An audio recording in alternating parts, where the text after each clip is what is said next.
ঠিক আছে, নিয়ে নিও।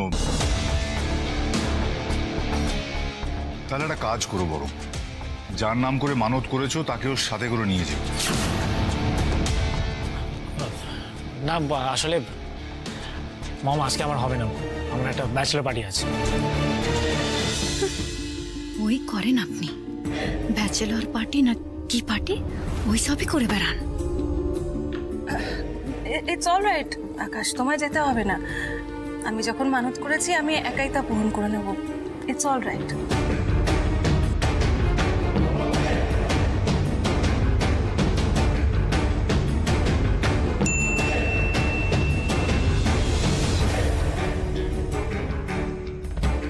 রাত 8টার মধ্যে এই লোকেশনে যেতে বলছে।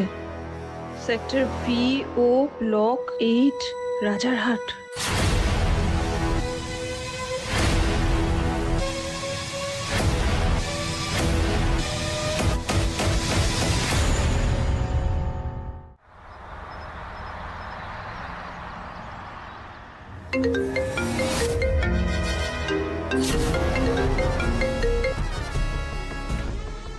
আরে এতবার ফোন করার কি আছে? আমি তো বললাম আসছি। এত অস্থির হওয়ার তো কোনো প্রয়োজন নেই। অস্থির হচ্ছি কারণ প্ল্যানটা একটু চেঞ্জ হয়েছে। চেঞ্জ হয়েছে মানে আজকে টাকা নেবেন না? টাকা তো নেবই, কিন্তু যেটা বলেছি তার ডাবল, মানে 30 লাখ।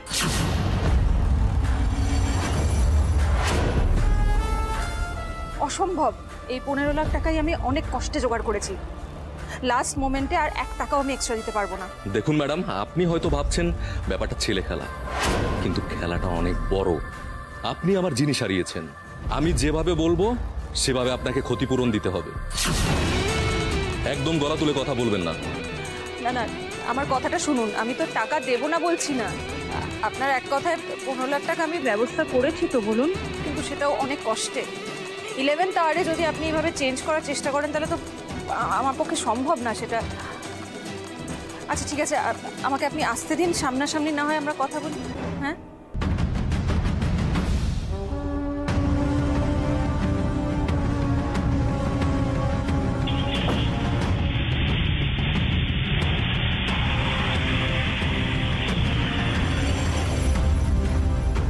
শাশুড়ি ম্যাডাম অনাথ আশ্রমের টাকা দিতে যাচ্ছেন, তা আবার এত দেরি করে।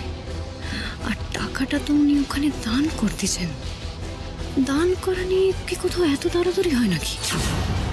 আশ্রমটাকে তো আমায় দেখতেই হবে। অটো!